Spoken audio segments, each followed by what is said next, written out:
కుటుంబ సభ్యులారా आज मुझे तेलंगाना के लोगों को 8,000 करोड़ रुपए से अधिक की परियोजनाओं का उपहार देने का सौभाग्य मिला है। एनटीपीसी के आधुनिक पावर प्लांट से तेलंगाना के औद्योगिक विकास को एक नई गति, तेज गति मिलने वाली है और इस प्लांट में जो बिजली पैदा होगी उसका ज्यादा हिस्सा तेलंगाना को ही मिलेगा, आपको ही मिलेगा और इससे आपकी ईज ऑफ लिविंग बढ़ेगी। भाइयों बहनों, आपको याद होगा इस प्रोजेक्ट का शिलान्यास करने का सौभाग्य मुझे मिला था और ये मोदी की गारंटी की ताकत देखिए, आज मोदी ही आके उसका उद्घाटन कर रहा है। आज ही रेलवे और हेल्थ के भी कई प्रोजेक्ट्स तेलंगाना के मेरे भाइयों बहनों के चरणों में आज मुझे समर्पित करने का सौभाग्य मिला है। इनसे तेलंगाना के लोगों के क्रिटिकल केयर की सुविधा मिलेगी और कनेक्टिविटी भी बढ़ेगी। तेलंगाना और तेलंगाना के लोगों के कल्याण के प्रति भाजपा का, बीजेपी का संकल्प लगातार मजबूत हो रहा है। ना कुटुंब सभ्युलारा, आज सबसे पहले मैं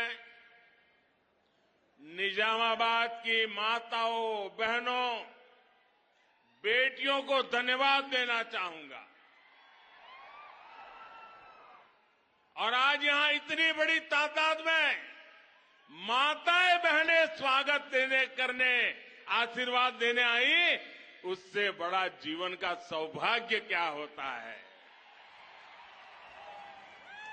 तेलंगाना की मेरी बहनें एक बड़ी क्रांति का हिस्सा बनी है। तेलंगाना की मेरी बहनों ने इतिहास बनाया है। कुछ ही दिन पहले संसद में नारी शक्ति वंदन अधिनियम पास हो गया है। कांग्रेस और उसके इंडी अलायंस, ये गठबंधन गठबंधन 30 साल से उसे रोककर बैठे थे। उनको किसी की परवाह नहीं थी। भांति भांति के चालाकियां करते थे, दिखावा करते थे और खेल दूसरा खेलते थे। लेकिन इस बार ये मेरे देश की माताओं बहनों की ताकत देखिए, नारी शक्ति की संगठित ताकत देखिए कि सारे गमंडिया लोगों को ये संसद के अंदर नारी शक्ति वंदन अधिनियम को मजबूरी से समर्थन करना पड़ा है। ये इसलिए हो पाया क्योंकि तेलंगाना की महिलाओं ने, मेरे देश की माताओं बहनों ने साथ मिलकर वोट की शक्ति से,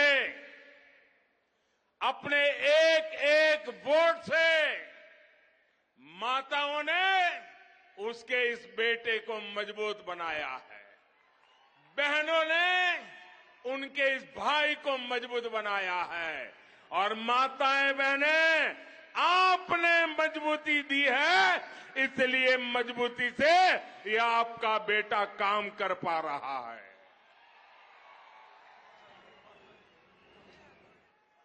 నా కుటుంబ సభ్యులారా, तेलंगाना वो राज्य है जिसने देश के विकास में हमेशा अपना योगदान दिया है। आप भारत की प्रगति के आधार है। तेलंगाना में चारों तरफ टैलेंट ही टैलेंट है। जब दुनिया में इतनी बड़ी कोरोना महामारी आई तो तेलंगाना ने भी वैक्सीन बनाकर पूरी दुनिया में भेजी। तेलंगाना के लोगों में विकास की जो एस्पिरेशन है उसे मैं भली भांति समझ सकता हूं। अभी मैं देख रहा था, क्या वाइब्रेंसी थी, क्या ऊर्जा थी, क्या जुनून था। मेरे साथियों, आपको 100 सलाम।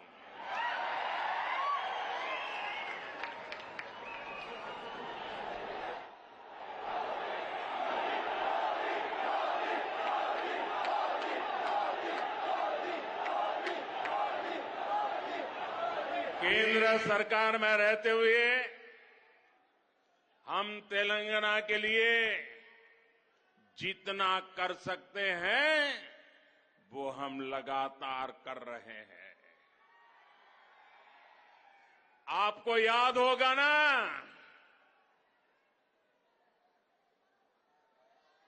हम लोगों ने निजाम की हुकूमत, देश तो आजाद हुआ था लेकिन हमारा ये हैदराबाद और ये सारा इलाका आजाद नहीं हुआ था। निजाम अड़ंगे लगा करके बैठा था कि नहीं बैठा था? बैठा था कि नहीं बैठा था? एक गुजराती बेटा सरदार वल्लभ भाई पटेल, उसने ताकत का परिचय दिया और आपकी आजादी को पक्का कर दिया। आज दूसरा गुजराती बेटा आपकी समृद्धि के लिए आया है, आपके विकास के लिए आया है, आपकी भलाई के लिए आया है। हमने तेलंगाना में नेशनल हाईवेज, नई रेल लाइनों, नए अस्पतालों का निर्माण किया है। भाजपा सरकार ने यहां बीआरएस सरकार को तेलंगाना के विकास के लिए भारी धनराशि भी दी है, लेकिन दुर्भाग्य से बीआरएस ने तेलंगाना के लोगों के लिए भेजागा जो पैसा भेजा ना, उसमें भी लूट चलाई। लूट सके तो लूट, यही उनका मंत्र है। ना कुटुंब सभ्युलारा, भारत जैसे लोकतंत्र देश में प्रजा का महत्व होना चाहिए, परिवारवादियों का नहीं। और इन्होंने तो लोकतंत्र को लूट तंत्र बना दिया है, प्रजातंत्र को परिवार तंत्र बना दिया है। तेलंगाना के निर्माण के लिए हजारों परिवार संघर्ष करते करते तबाह हो गए। अनेकों नौजवानों ने बलिदान दिया, माताएं बहनों ने मुसीबतें झेली, लेकिन एक परिवार ने सब कुछ कब्जा कर लिया और उन परिवारों को कोई पूछने वाला नहीं है। तेलंगाना में बस एक ही परिवार ने यहां के लाखों परिवारों के सपनों पर कब्जा कर लिया है। वर्तमान तेलंगाना में या तो केसीआर खुद है, या उनके बेटे हैं, या उनकी बेटी है, या उनके भतीजे हैं, या उनके भांजे हैं, या चाहे उनके ससुराल वाले हैं। कोई बचा ही नहीं है, बस यही काम, लूटो। क्या आपने कभी सोचा है कि वो कैसे आपके एक वोट का उपयोग केवल अपने परिवार को अमीर बनाने में कर रहे हैं? इन लोगों ने तेलंगाना में भाई भतीजावाद और भ्रष्टाचार को बढ़ावा दिया है। ना कुटुंब सभ्युलारा, परिवारवाद का सबसे बड़ा नुकसान देश के युवा को उठाना पड़ता है। जब पूरा सिस्टम एक परिवार की सेवा में लगा रहता है, तब वो परिवार सिस्टम में टॉप से लेकर बॉटम तक उन्हीं लोगों की भर्ती करता है जो उनके करीबी हो। तेलंगाना के नौजवानों को वो अवसर नहीं मिलता है। फिर किसी भी महत्वपूर्ण पद पर तेलंगाना के तेजस्वी युवा को भी कोई मौका नहीं मिल पाता है। इन लोगों से अलग बीजेपी एक ऐसी पार्टी है जो किसी विशेष परिवार के बजाय सामान्य मानवीय और उसके परिवार के लिए काम करती है। ना कुटुंब सभ्युलारा, तेलंगाना के लोगों को ये कांग्रेस से भी बहुत सावधान रहने की जरूरत है। ये तो बड़े खिलाड़ी हैं, इनको देश समाज कुछ लेना देना ही नहीं है। और पूरा हिंदुस्तान कांग्रेस को नकार चुका है। और आप तो जानते हैं, कांग्रेस जिस राज्य में से एक बार जाती है, फिर उसका सरकार में वापस आना बहुत मुश्किल हो जाता है। और इसलिए कांग्रेस की कोशिश किसी भी तरह वोटों का बंटवारा करने का कॉन्ट्रैक्ट लिया है, और बीआरएस कांग्रेस को वोटों का बंटवारा कराने के लिए तिजोरी खुली करके बैठ गई है। पर्दे के पीछे खेल चल रहा है। बैकडोर एंट्री ये बीआरएस और कांग्रेस की भरपूर चल रही है। इसके लिए वो राज्य की अन्य कमजोर पार्टियों को अपना सहारा बना रहे हैं। आज जब तेलंगाना में बीआरएस की हार तय है, बीआरएस का पराजय तय है, बीआरएस का जाना तय है, तो कांग्रेस ने पर्दे के पीछे बीआरएस से गठबंधन कर लिया है। कर्नाटका चुनाव में बीआरएस ने कांग्रेस की जमकर मदद की थी और अब इस चुनाव में कांग्रेस अपना कर्ज उतार रही है, क्योंकि कर्नाटक में भरपूर खजाना, ये तेलंगाना की जनता से लूटा हुआ माल कर्नाटका में कांग्रेस को दे दिया गया ताकि वहां कांग्रेस जीत जाए, फिर उसको मिलकर के तेलंगाना में जिल जाए। ये बीआरएस खेल करती है भाइयों। मैं आज पहली बार एक रहस्य खोलने जा रहा हूं। खोल दूं? सच बता दूं? बता दूं? बता दूं भाइयों? पहले कभी नहीं बताया, आज बता देता हूं। और मेरे पत्रकार मित्रों से भी कहता हूं, जांच करवा लेना। 100% सच्चाई बताने आया हूं मैं आज। जब हैदराबाद म्युनिसिपल कॉरपोरेशन का इलेक्शन हुआ, भारतीय जनता पार्टी 40-45 सीटें जीत करके आ गई। 48 किसी को बहुमत नहीं मिला। केसीआर को सपोर्ट की जरूरत थी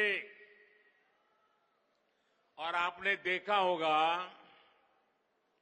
हैदराबाद कॉरपोरेशन के चुनाव के पहले वो एयरपोर्ट में पूरी फौज लेकर के मेरा स्वागत करने के लिए आते थे, बढ़िया बढ़िया माला पहनाते थे, बहुत सम्मान करते थे, याद है ना? फिर क्या हुआ भाई? अचानक बंद हो गए। अचानक इतना गुस्सा क्यों निकल रहा है? इसका कारण यह है कि हैदराबाद के चुनाव के बाद, ये भी तारीख चेक कर ले मीडिया वाले, वो दिल्ली मुझे मिलने आए, बहुत बढ़िया मुझे शाल उड़ाई, बहुत मुझे आदर किया और इतना प्यार दिखाया, ये केसीआर के कैरेक्टर में ही नहीं है। और फिर मुझे कहने लगे कि आपके नेतृत्व में देश प्रगति कर रहा है, हम भी एनडीए का हिस्सा बनना चाहते हैं, आप हमें एनडीए में शामिल कर दीजिए। मैंने कहा आगे क्या?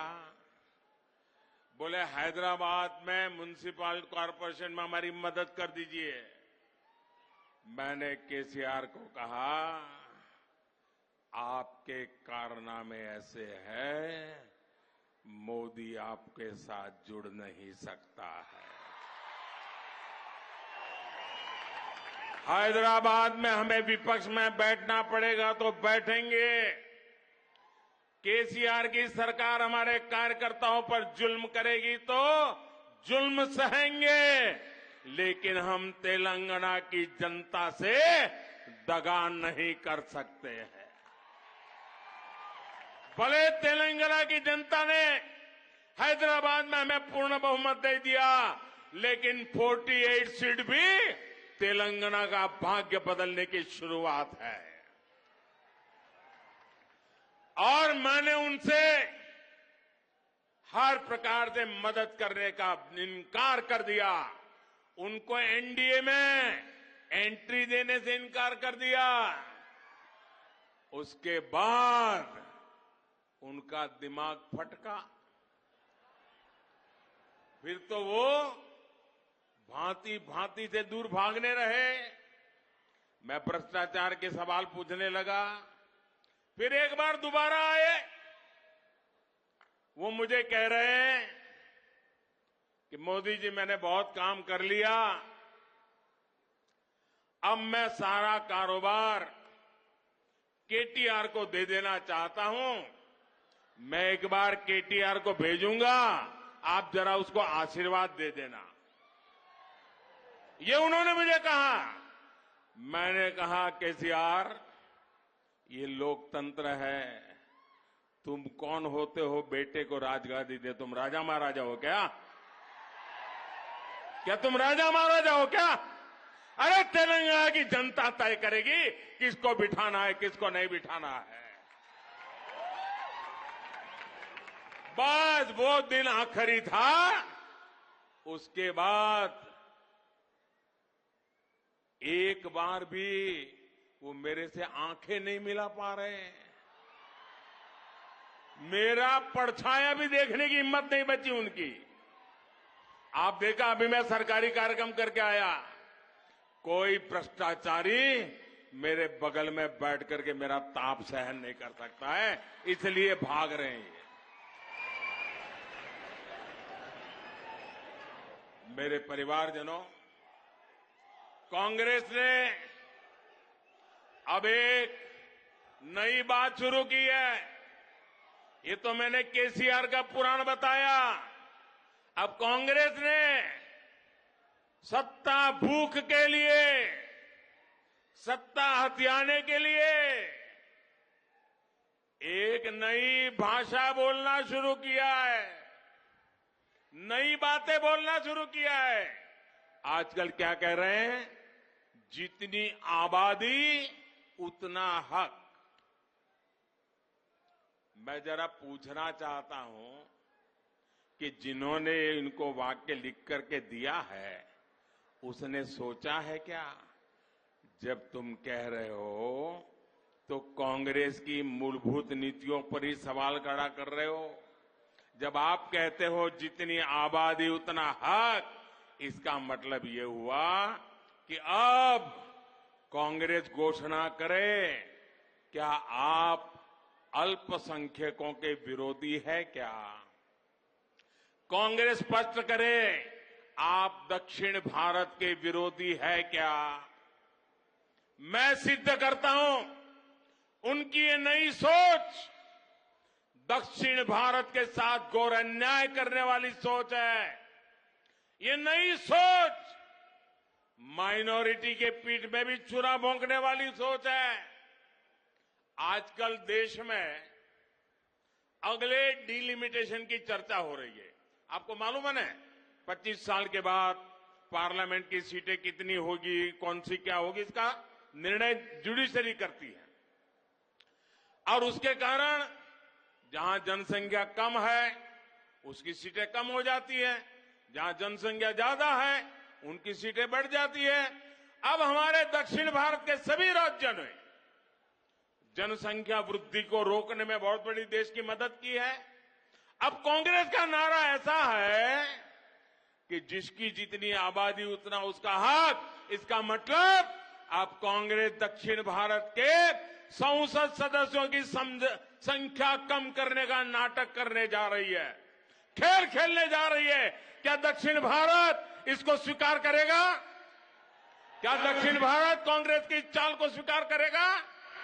क्या दक्षिण भारत कांग्रेस को माफ करेगा? इसी विषय पर मैं कांग्रेस के नेताओं को साफ कहता हूं, देश को मूर्ख मत बनाओ, स्पष्ट करो क्या कारण है दक्षिण भारत के राज्यों को अन्याय करने के खेल खेले जा रहे हैं। और इंडी गठबंधन के दूसरे दलों से भी मैं कहूंगा, हिम्मत है तो जरा कांग्रेस से पूछिए कि वो किस रास्ते पर जा रही है। मैं दूसरा सवाल पूछता हूं, जो कहते हैं जितनी आबादी उतना हक, मैं कांग्रेस को सवाल पूछता हूं, साउथ के अंदर खास करके तमिलनाडु में मंदिरों पर सरकार का हक है, सरकार ने कब्जा कर लिया है। मंदिरों की संपत्ति को सरकारी मिलीभगत में हड़प किया जा रहा है। मंदिरों को तो लूटा जा रहा है, मंदिरों को तो कब्जा किया गया है, लेकिन माइनॉरिटी के पूजा स्थल को हाथ नहीं लगाते हैं, सरकार के नियंत्रण में नहीं लेते हैं। अब कांग्रेस ने जो नारा दिया है कांग्रेस ने कहा है कि जितनी आबादी उतना हक। अगर यही आपका मंत्र है, यही आपका सिद्धांत है, तो क्या माइनॉरिटी के जितने पूजा स्थल है उनको ये दक्षिण के आपके सारे साथी जब्त करेंगे क्या? उनका कब्जा करेंगे क्या? उनकी प्रॉपर्टी को लोगों के काम में लाएंगे क्या? नहीं लाएंगे। मैं दूसरा सवाल पूछता हूं कांग्रेस को, ये जो नारा देते हैं तो क्या कांग्रेस और उसके साथी, खास करके तमिलनाडु, क्या वो वहां हिंदू मंदिरों को जो कब्जा किया जा रहा है, हस्तक्षेप किया जा रहा है, दक्षिण के अधिकतम राज्यों में यही खेल चला है। जब आप कहते हैं जितनी आबादी उतना हक, तो क्या ये हक हिंदुओं को आप वापस देंगे क्या? जवाब दीजिए। ये झूठी बातें मत करिए। लोगों को भ्रमित करने का खेल खेलना बंद कर दीजिए।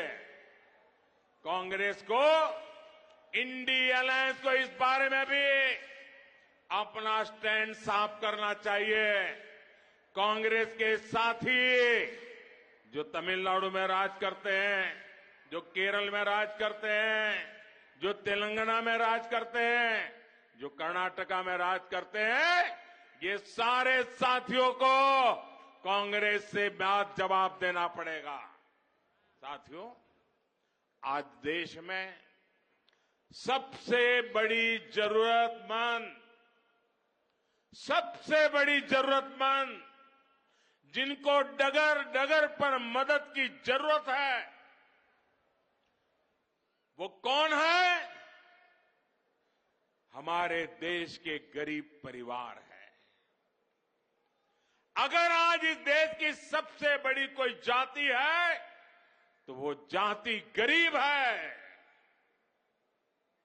और इन गरीबों की सबसे बड़ी जाति, उनकी सेवा, उनका कल्याण, उनकी प्रगति, यही सच्चा सामाजिक न्याय है।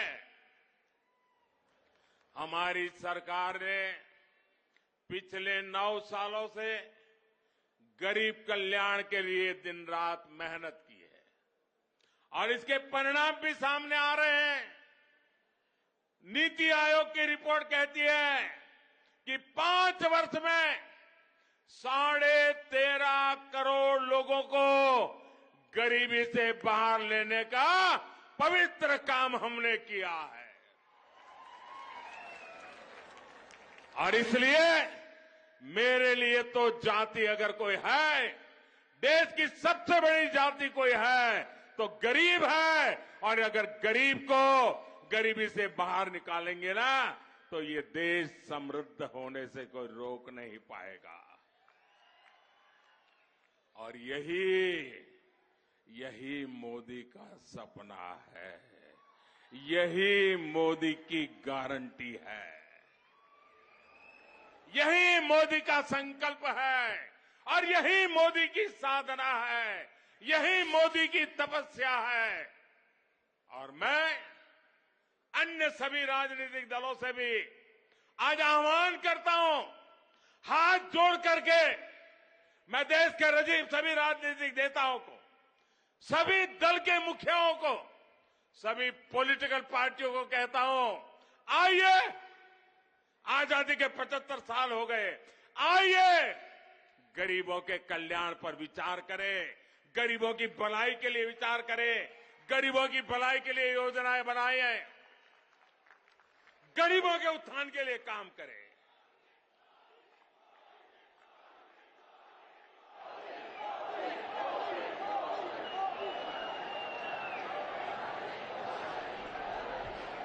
నా కుటుంబ సభ్యులారా,